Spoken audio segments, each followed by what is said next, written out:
जय गुरुदेव विद्यार्थी मित्रों, ऑनलाइन एजुकेशन में फरी एक वखत आपનું સ્વાગત છે। ધોરણ 9 સામાજિક વિજ્ઞાન। આજે આપણે એક નવા પ્રકરણની શરૂઆત કરીએ છીએ। પ્રકરણ નંબર 2, પ્રથમ વિશ્વયુદ્ધ અને રશિયન ક્રાંતિ। વિશ્વ ઇતિહાસમાં એક અવિસ્મરણીય ઘટના, પહેલું અને બીજું વિશ્વયુદ્ધ અને प्रथम विश्वयुद्धना समयगाळा दरमियान घटेली एक खूब महत्वनी घटना बोल्शेविक क्रांति। ए बहु मोटा वळांको गणी शकाय। तो एनी बे घटनाओनी आपणे वात करवानी छे। एमां एक पहला विश्वयुद्धनी अने बीजी रशियानी बोल्शेविक क्रांतिनी। आपणे जाणीए छीए प्रकरण 1 में अभ्यास करो कि एशियाई देशों तरफ व्यापार हेतु थी यूरोपीय प्रजा आई। ये प्रजाए व्यापार साथे साथे राज्य में हस्तक्षेप करी राजसत्ता ने हस्तगत करी अने धीरे धीरे संस्थाओं स्थापवानी एक होड़ चाली। आम संस्थान अने सत्ता मुख्य पश्चिम यूरोपीय देशों जे घटना तरफ विश्व ने दोर्यु ए पहलू विश्वयुद्ध। संस्थान मुख्य सत्ता मुख्य पश्चिम यूरोपीय देशों जगत ने एक एवी घटना तरफ अविस्मरणीय घटना तरफ दोरी गया जेनी प्रस्तुत प्रकरण में आपणे बात करवाना छीए। बात करिए आ पश्चिम यूरोपना जे देशों छे एमने एशिया अने आफ्रिका आ बंने देशों में जे संस्थानों स्थाप्या ए पहला थोड़ी बात जोईए तो शुरुआत पोर्टुगल अने स्पेने विश्वना अन्य देशों में संस्थानों स्थापवानी शुरुआत करेली।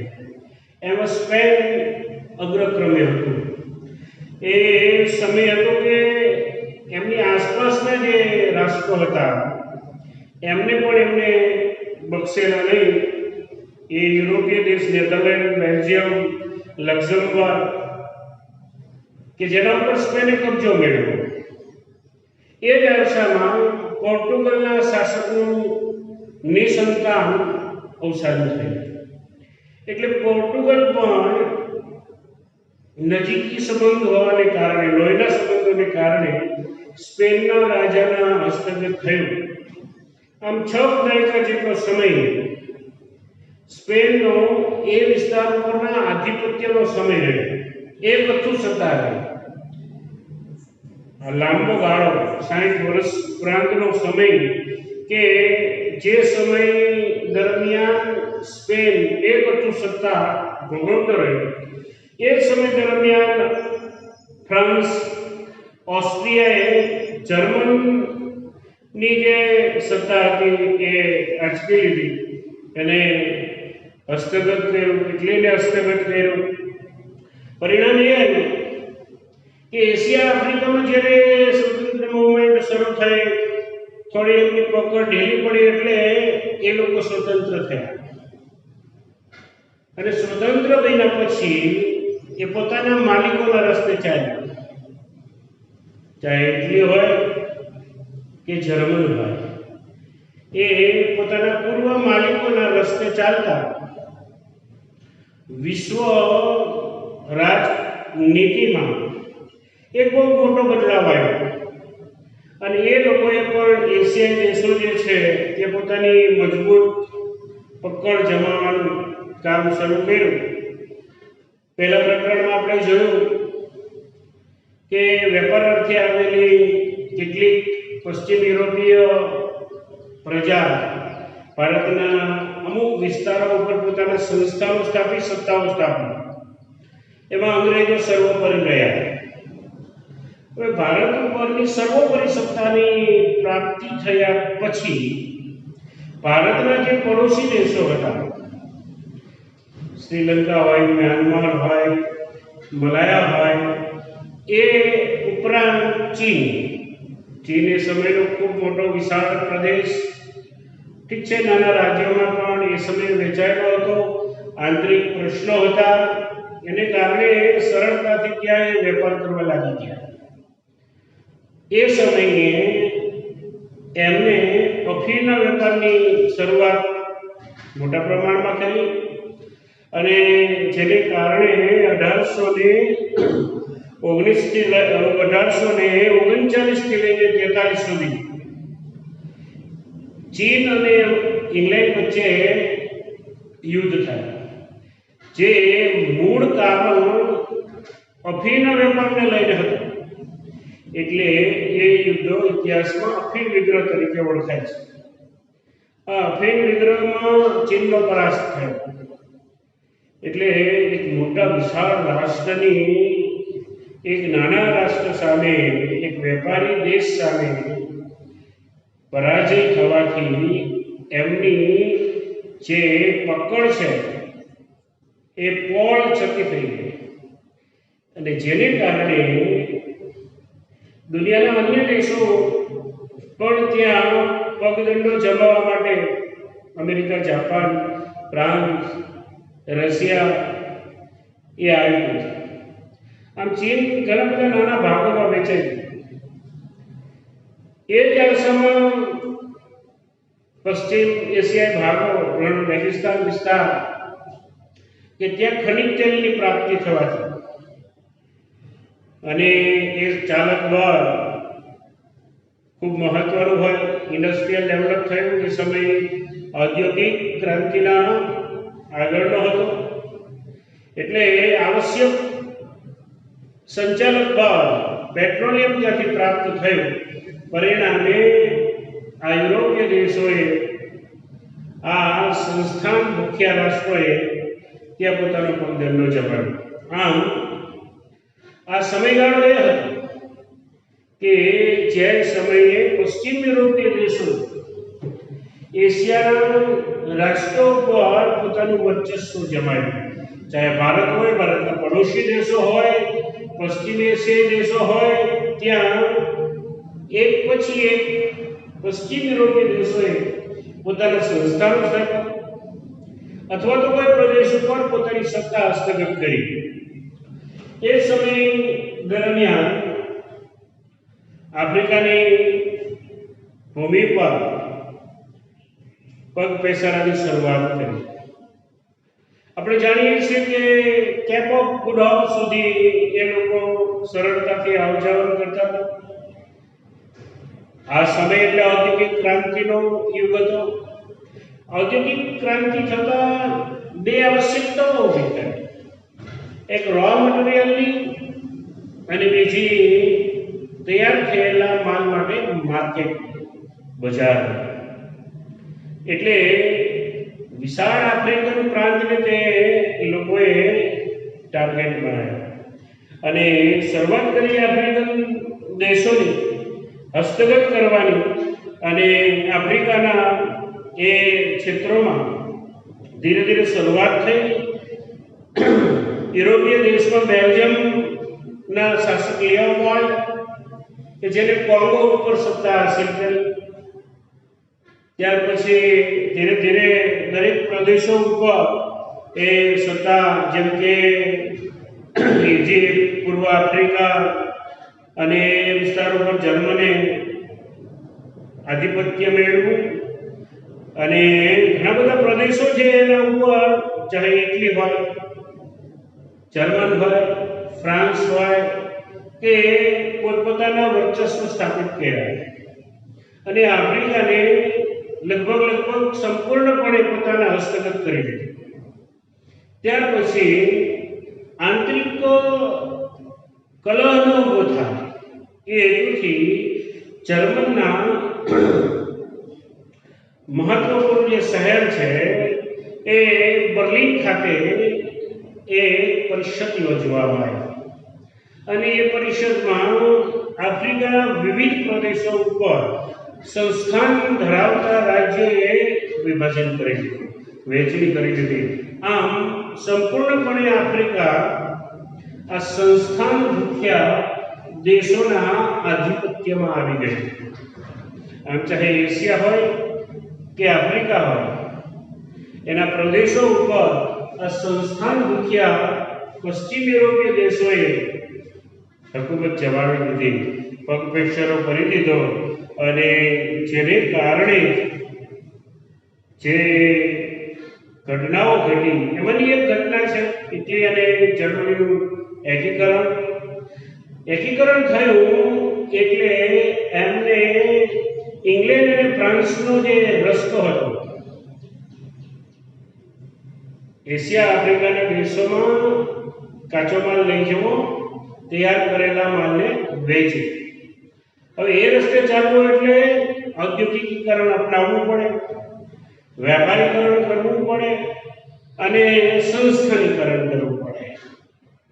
ઔદ્યોગિકીકરણ, વેપારીકરણ અને સંસ્થાનીકરણ એ રસ્તે ચાલ્યું અને ખૂબ ઝડપથી ઔદ્યોગિક વિકાસ થયો. અને એ ઔદ્યોગિક વિકાસને કારણે હવે એમને ઇંગ્લેન્ડ અને ફ્રાન્સની હરીફાઈ કરવાની હતી અને એ હરીફાઈનું પરિણામ આપણે આગળ જોઈશું કે પ્રથમ વિશ્વયુદ્ધ તરફ દોરી ગયું. અને હવે આપણે વાત કરવાની છે પહેલા વિશ્વયુદ્ધ માટેના કારણો. પ્રથમ વિશ્વયુદ્ધ વિશ્વ ઇતિહાસની એક અવિસ્મરણીય ઘટના છે. યુદ્ધ ચાહે કોઈ પણ હોય, કોઈ એકાદ કારણથી ઉદ્ભવતા નથી, એકાદ કારણથી યુદ્ધો થતા નથી, એની પાછળ ઘણા બધા કારણો જવાબદાર છે. ત્યારે આવા મોટા યુદ્ધો થતા હોય છે. તો આપણે જાણીએ કે પ્રથમ વિશ્વયુદ્ધ થવા પાછળ કેટલા કારણો અને કયા કારણો જવાબદાર હતા. 6 કારણોની તત્કાલીન વ્યવસ્થાની વાત તમારે ટેક્સ્ટબુકમાં કરી છે, બધા વિગતવાર આપણે જોઈશું. એમાં પ્રાસ્તાવિક જોઈ લઈએ તો 1 ઓગસ્ટ 1914ની વાત છે, સેડાનના યુદ્ધની વાત છે, જર્મન ફ્રાન્સ વચ્ચે. એ સમયે બંને વચ્ચે ફ્રેન્કફર્ટની સંધિ કરવામાં આવી. આ ફ્રેન્કફર્ટની સંધિએ ફ્રાન્સનું બહુ મોટું અપમાન કર્યું. સ્વાભાવિક છે કે જે પરાજિત રાષ્ટ્ર હોય એ પરાજિત રાષ્ટ્રએ આર્થિક અને લશ્કરી બંને રીતે નુકસાન વેઠવાનું હોય છે. એ યુદ્ધની સમાપ્તિ બીજા યુદ્ધના બીજ રોપે છે એવી ઘટના આ ફ્રેન્કફર્ટની સંધિ હતી. આમ તો સુલેહ હતો, સંધિ હતી, પણ સંધિમાં ફ્રાન્સનું બહુ મોટું અપમાન થયું. અપમાન એ હતું કે આલ્સેસ અને લોરેન્સ નામના 2 પ્રદેશો ફ્રાન્સે આપવા પડ્યા, જે ત્યારે ન ભૂલી શકે એવું મોટું અપમાન.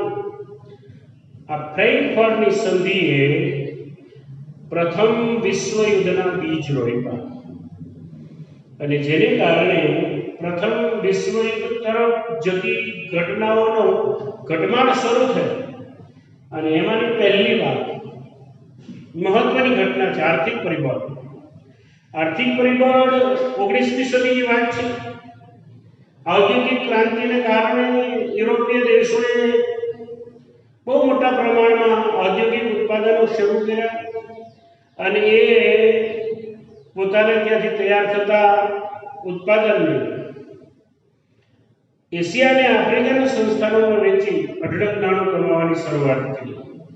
આવા સમયે જર્મની પણ ઔદ્યોગિકીકરણ, હમણાં વાત કરી એમ ઔદ્યોગિકીકરણ, વેપારીકરણ અને સંસ્થાનીકરણની શરૂઆત કરી. એટલે યુરોપમાંથી આવતા દેશોમાં જે ઇંગ્લેન્ડ અને ફ્રાન્સ જે કિંમતે જે ચીજ વસ્તુઓ યુરોપમાંથી આવતી આ ચીજ વસ્તુઓ એશિયા અને આફ્રિકાના બજારમાં જે કિંમતે વેચાતી હતી એના કરતા સસ્તી વેચવાનું શરૂ કર્યું. મતલબ હરીફાઈ. આજે પણ આપણે જોઈએ છીએ જે ક્ષેત્રમાં ઉત્પાદકો ઘણા બધા છે ત્યાં કોમ્પિટિશન છે. એટલે શરૂઆત છે હરીફાઈથી. ઇંગ્લેન્ડ અને ફ્રાન્સ જે કિંમતે એશિયા અને આફ્રિકાના સંસ્થાનોમાં તેના ઔદ્યોગિક ઉત્પાદનો વેચતા હતા એના કરતા ઓછી કિંમતે સસ્તું જર્મની વેચવાનું શરૂ કર્યું. પરિણામે ઇંગ્લેન્ડને ખૂબ મોટો આર્થિક ફટકો પડ્યો. આમ આર્થિક સંઘર્ષની શરૂઆત થઈ. એ પહેલું પરિબળ છે. હવે શંકા કુશંકાનું વાતાવરણ તૈયાર થઈ ચૂક્યું. જ્યારે આવી પરિસ્થિતિ ઊભી થાય ત્યારે ડિફેન્સ બહુ મહત્વની વસ્તુ બને. સંરક્ષણ, લશ્કર ઊભું કરવું પડે. અને ત્યાર પછીનો બીજો મુદ્દો છે લશ્કરવાદ. હવે સંસ્થાનો અને સત્તા પ્રાપ્ત કરનારા રાષ્ટ્રોને ક્યાંક ભય સતાવતો અને એ ભયથી સલામત બનવા માટે સૌથી મહત્વની બાબત એમને જણાવી લશ્કર. એટલે એ લોકોએ પોતાના સૈન્ય તાકાતને અને શસ્ત્ર તાકાતને વધારવાનું શરૂ કર્યું. આ મહારાષ્ટ્રએ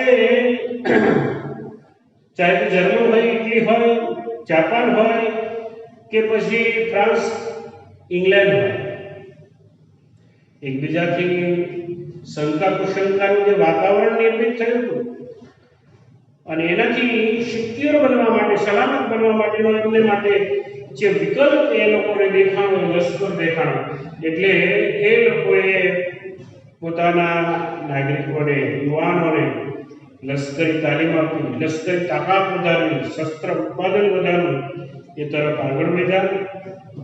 એવા સમયે જૂથબંધી, એકબીજાથી જોડાવાની શરૂઆત થઈ, ગુપ્ત સંધિઓ થઈ. તો જૂથબંધી અને ગુપ્ત સંધિઓ એ સમયે બે જૂથ થઈ ગયા. પહેલા જૂથમાં જર્મન, ઓસ્ટ્રિયા, હંગેરી, બલ્ગેરી, તુર્કસ્તાન, તો બીજી બાજુ ઇંગ્લેન્ડ, ફ્રાન્સ, રશિયા અને જાપાન. આ લોકોએ શંકા કુશંકાના વાતાવરણને કારણે અન્ય રાષ્ટ્ર પોતાના ઉપર આક્રમણ કરે તો એને સહાયક, એને મદદરૂપ રાષ્ટ્ર એક મિત્ર મળી રહે એ હેતુથી ગુપ્ત સંધિઓ થઈ. આમ એ સમયગાળા દરમિયાન બે અલગ અલગ જૂથમાં વિશ્વ વેચાઈ ગયું. આમ જોઈએ તો એક યુરોપીય રાષ્ટ્ર વેચાઈ ગયા. યુરોપ અને એશિયાઈ રાષ્ટ્રો પણ હતા, પણ શક્તિશાળી દેશોનું વિભાજન થયું અને બે જૂથમાં વેચાઈ ગયા. મૂળ કારણ હતું એકબીજાથી શંકા કુશંકા અને એને કારણે એ લોકોએ શક્તિશાળી દેશોએ એક થવાનું, જે જેના મિત્ર હતા તેની સાથે જોડાવાનું નક્કી કર્યું. આ સમય દરમિયાન એ રાષ્ટ્રોએ પોતાના દેશની પ્રજાને ઉગ્ર રાષ્ટ્રવાદના પાઠ ભણાવ્યા. હવે પછીનો જે મુદ્દો છે ચોથો, એ ઉગ્ર રાષ્ટ્રવાદનો છે. બેલ્જિયમ અને ગ્રીસ સ્વતંત્ર થયા, ઇટાલી, જર્મનીનું એકીકરણ થયું અને એ જ સમય દરમિયાન એમને પોતાના નાગરિકોની જે રાષ્ટ્ર પ્રત્યેની ભાવના હતી એ સંકુચિત બનાવી. પોતાના રાષ્ટ્રને મહાન દર્શાવી અન્ય રાષ્ટ્રને હીન બતાવવાની આ વૃત્તિ હતી. યુરોપની આર્થિક જે ખેંચતાણ, ઈર્ષાઓ અને એવા સમયે જે સામ્રાજ્યવાદને વધારવા માટે, પોતાના રાષ્ટ્રને હિતને સુપેરે લઈ જવા માટે ઉગ્ર રાષ્ટ્રવાદની ભાવનાનો જન્મ થયો અને જેને કારણે પોતાના રાષ્ટ્ર પ્રત્યેની તીવ્ર ભાવના, અન્ય રાષ્ટ્ર પ્રત્યે નફરત, એવી ઉગ્ર રાષ્ટ્રવાદની ભાવના શરૂ કરવામાં આવી અને એનો જનક હતો કાઇસર વિલિયમ. કાઇસર વિલિયમ જર્મનનો શાસક અને જર્મન પ્રજા વિશ્વ ઉપર સત્તા કરવા માટે જન્મી છે એવી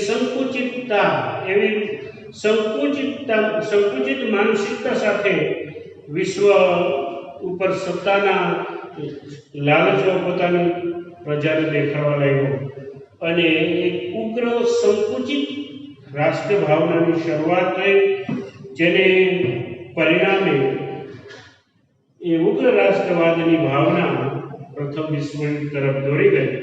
એ સમય દરમિયાન વર્તમાનપત્રોએ પણ બહુ મહત્વની ભૂમિકા ભજવી. ઘણી વખત મીડિયાઓ પણ નાની વાતને મોટું સ્વરૂપ આપતા હોય છે. સેમ વે એ સમયે પ્રિન્ટેડ મીડિયા, આજે આપણે જોઈએ છીએ મીડિયાના ઇલેક્ટ્રોનિક મીડિયાનો યુગ છે. સોશિયલ મીડિયા, ઇલેક્ટ્રોનિક મીડિયા ઘણી બધી ઠીક છે સાચી હોય કે ખોટી હોય એ વાતને ઝડપથી ફેલાવે છે. સેમ વે એ સમય દરમિયાન વર્તમાનપત્રોએ, ન્યૂઝપેપરે પ્રથમ વિશ્વયુદ્ધ તરફ લઈ જવા માટે એક મહત્વની ઘટના, એક મહત્વનો ફાળો આપ્યો, મહત્વનું યોગદાન આપ્યું. પરસ્પર ઉશ્કેરણીજનક, જે પોતાથી ઓપોઝિટ છે, વિરોધ છે, એના તરફ સતત ઉશ્કેરણીજનક લેખ છાપ્યા. એટલે ત્યાંની પ્રજામાં એક સંકુચિતતા ઉભી થઈ, નફરતનું વાતાવરણ ઊભું થયું. અને એ સમયે ઉગ્ર રાષ્ટ્રવાદ ઊભો થયો. એટલું જ નહીં, જે તે સંસ્થાનો છે એ એકબીજાથી વૈમનસ્ય સતત વધતું જાય અને એ વધવા માટે પરસ્પર આકરા ઉશ્કેરણીજનક લેખો, લખાણો વર્તમાનપત્રમાં આવ્યા, જેથી યુદ્ધ જેવા એક વાતાવરણના સર્જનમાં ન્યૂઝપેપરનો એ ફાળો હતો. ઠીક છે કે નેગેટિવ પણ છે, પણ એ સમયે પ્રિન્ટેડ મીડિયાએ આ પ્રકારની ભૂમિકા ભજવી અને લોકોના મનમાં ક્યારેય સમાધાન ન થઈ શકે એવા વિચારો બેસાડી દીધા. અને એ સમયે જે બુદ્ધિજીવી વર્ગ હતો, એ લોકો ફિલોસોફર જેને કહી શકાય, એ સમયે એમનું જે જ્ઞાન હતું એ પણ યુદ્ધલક્ષી. ફિલોસોફી એ સમયે જે કંઈ થતી હતી, કેટલાક ફિલોસોફરના મત આપ્યા છે. પહેલું જ વાક્ય છે યુદ્ધ જ કલ્યાણ. યુદ્ધ એ જરૂરિયાત હોય એવી ઘટના ઘટી ગઈ છે, એટલે એ નીતિએ જોર પડ્યો. ટીટસ કે જર્મનનો એ લેખક છે, એમણે તો એવું કહ્યું કે શક્તિશાળીઓને જીવવાનો અધિકાર છે. તો નીત્સે યુદ્ધ માટે એવું કહ્યું કે યુદ્ધ તો પવિત્ર કાર્ય છે. ટીટસ કે એવું કહ્યું, જો જીવતું રહેવું હોય તો યુદ્ધ જરૂરી છે. War is necessary for life. જ્યારે એક પવિત્ર કાર્ય સાથે કરી શકે. અને સિચ્યુએશન એ પ્રકારની થઈ ગઈ હતી કે જે બાંધેલી તલવાર, યુદ્ધ એ જ કલ્યાણ, આ પ્રકારની ફિલોસોફી ચાલી, જે પ્રથમ વિશ્વયુદ્ધ તરફ દોરી ગઈ. અને હવે વાત છે તત્કાલીન કારણની. ઘણા બધા પરિબળો ભેગા થયા, દારૂગોળો ભેગો થયો. હવે જરૂરત એક ચિંગારીની હતી, ઓનલી વન સ્પાર્ક. અને એ ઘટના એ હતી કે એક સમારોહ માટે ઓસ્ટ્રિયાના રાજકુમાર, ટેક્સ્ટબુકમાં તમારા નામ નથી, ફ્રાન્સિસ ફર્નાન્ડ, પોતાના પ્રિન્સેસ એમની સાથે, પ્રિન્સ એન્ડ પ્રિન્સેસ બંને એક બગીમાં લશ્કરની પરેડનું અવલોકન કરી રહ્યા હતા. એવા સમયે બ્લેક હેન્ડ નામની સાર્બિયાની આતંકી ગેંગ ટુકડી કે જેમના દ્વારા એમની હત્યા કરવામાં આવી. ઓસ્ટ્રિયા દ્વારા સાર્બિયાને એ ફરમાન કરવામાં આવ્યું કે 24 કલાકમાં તે તેના આરોપીને તેને હવાલે કરી, પકડી દીધી અને એમને સોંપી દીધી. જો એમ કરવામાં નહીં આવે તો યુદ્ધ માટે તૈયાર રહે. અને ખૂબ લાંબી સમજાવટ છતાં સાર્બિયાએ એ મૃત્યુ માટે જવાબદાર ન હોવાની વાત કરી. ઓસ્ટ્રિયાએ સાર્બિયાને સતત વોર્નિંગ આપી, સાર્બિયાએ મચક ન આપી, જેને કારણે જે ઘટના ઘટી તે પ્રથમ વિશ્વયુદ્ધની ઘટનાઓની વાત હવે પછીના પીરિયડમાં કરશું. જય ગુરુદેવ, આવજો.